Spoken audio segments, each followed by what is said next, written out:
ओम नमो भगवते स्तुभ्यं वासुदेवाय धीमहि प्रद्युम्नाय निरुद्धाय नमः शङ्करशणाय च। वेदमा व्याख्या गरिएको छ। यो भगवान नारायण हिटीको नारायण भनेको भगवान नारायणको चतुर्व्यूह स्वरूप हो। चतुर्व्यूह भनेको भगवानको एउटै शिलामा चारवटा स्वरूप रहेका छन्। र पहिला इतिहासको कुरा गरौँ। सत्ययुगमा विभिन्न पुराणहरूमा वर्णन गरिएको छ। सत्ययुगमा राजा सत्यव्रत, जसलाई स्वयम्भू मनु भनिन्थ्यो, उहाँले पनि शासन गर्ने दरबार नारायणी दरबार थियो। उहाँ चाहिँ नित्य नैमित्य रूपमा स्नान गरे पछाडि भगवानलाई, सूर्यलाई, पितृलाई जल अर्पण गर्न लाग्दा हातमा माछा आउनुहुन्छ। अनि माछाले चाहिँ भन्नुहुन्छ, राजन म सानो जलचर, मलाई बचाउनुहोस् भने पछाडि उहाँले चाहिँ माछालाई आफ्नो कमण्डलुमा हाल्नुहुन्छ। कमण्डलु एकै रातमा भरिन्छ। अनि अलि ठुलो भाँडामा हाल्नुहुन्छ। त्यो अर्को दिन पनि त्यो एकै रातमा भरिन्छ। अनि उहाँले सानो कुण्डमा छोडिदिनुहुन्छ। त्यो कुण्ड पनि भरिन्छ। अनि ठुलो कुण्डमा छोड्दा ठुलो कुण्ड पनि भरिए पछाडि उहाँले चाहिँ भगवान, मैले हजुरलाई चिन्न सकिनँ, हजुर त भगवान होइबक्सिँदो रहेछ, माछा हुनुहुन्न रहेछ भनेर उहाँले इक्षु सागरमा छोड्न खोज्दा भगवानले शङ्ख, चक्र, गदा, पद्म धारण गरेर दर्शन दिनुभयो। र त्यो दर्शन दिएको स्वरूप भनेकै यो नारायण हिटीको स्वरूप हो। त्यो इक्षु सागर भनेको अहिलेको इक्षुमती नदी हो।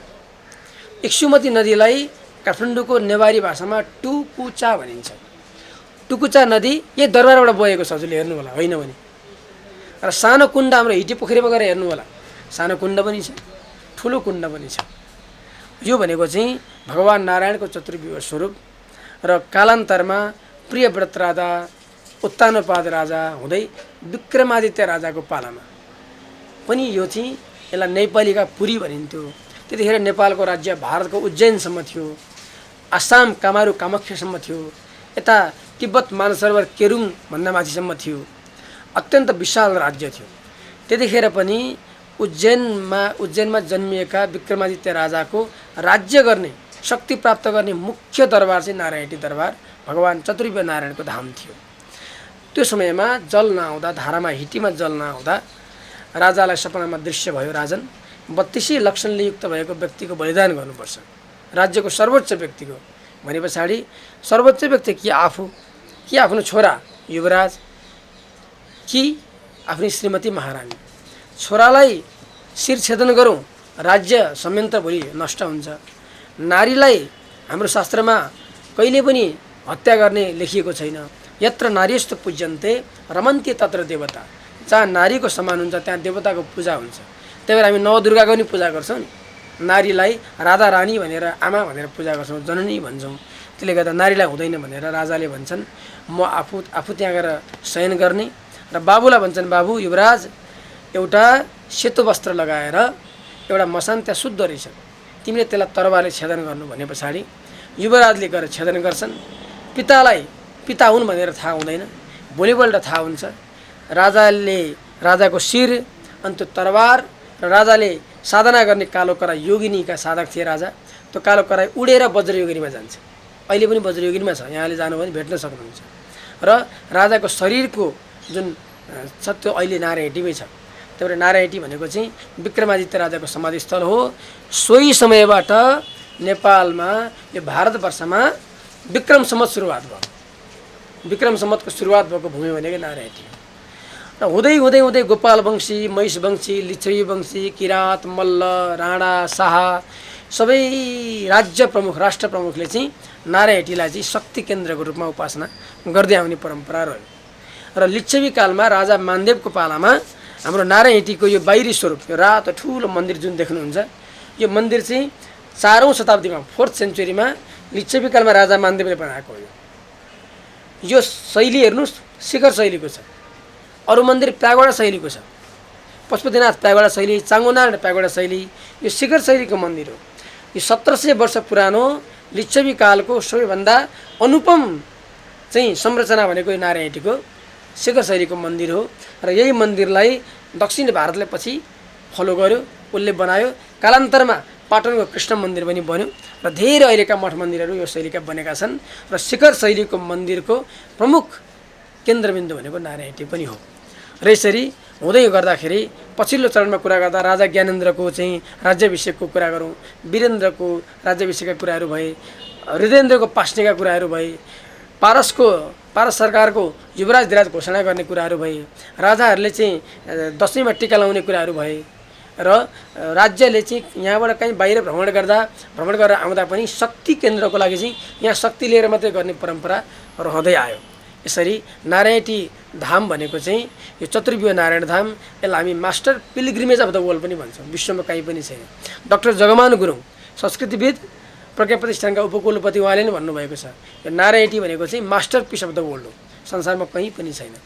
यस्तो धराधामको चाहिँ आफ्नै महत्त्व रहेको छ। यहाँको नारायणको स्वरूपलाई चतुर्व्यूह नारायण भनिन्छ।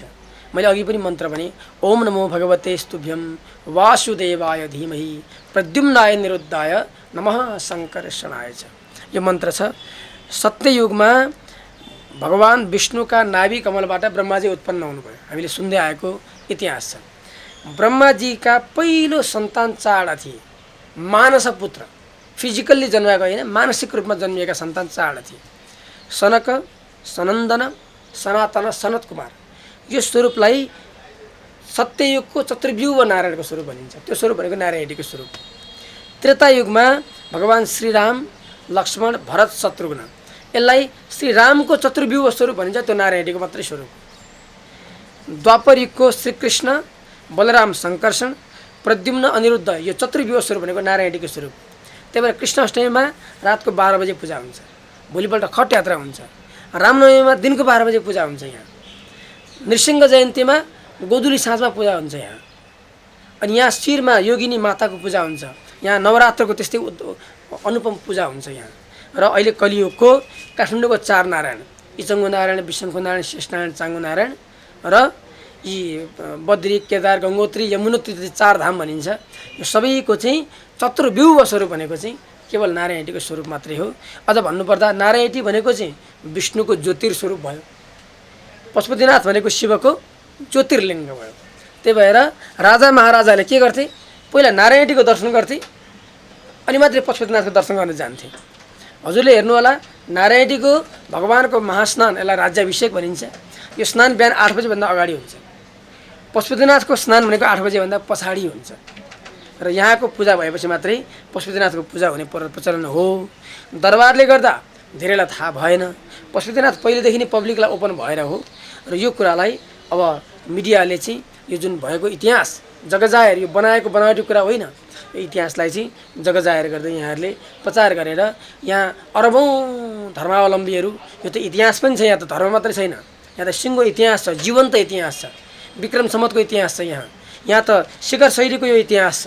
हेर्नुहोस्, कलाको हिसाबले, पुरातत्वको हिसाबले, इतिहासको हिसाबले, धर्मको हिसाबले, संस्कृतिको हिसाबले, यो चाहिँ अझ अध्यात्म साधनाको हिसाबले नारायणी भनेको चाहिँ विश्वकै अनुपम धाम हो भनेर अब मिडियाले प्रचार प्रसार गर्नुपर्ने आवश्यक देखिएको छ।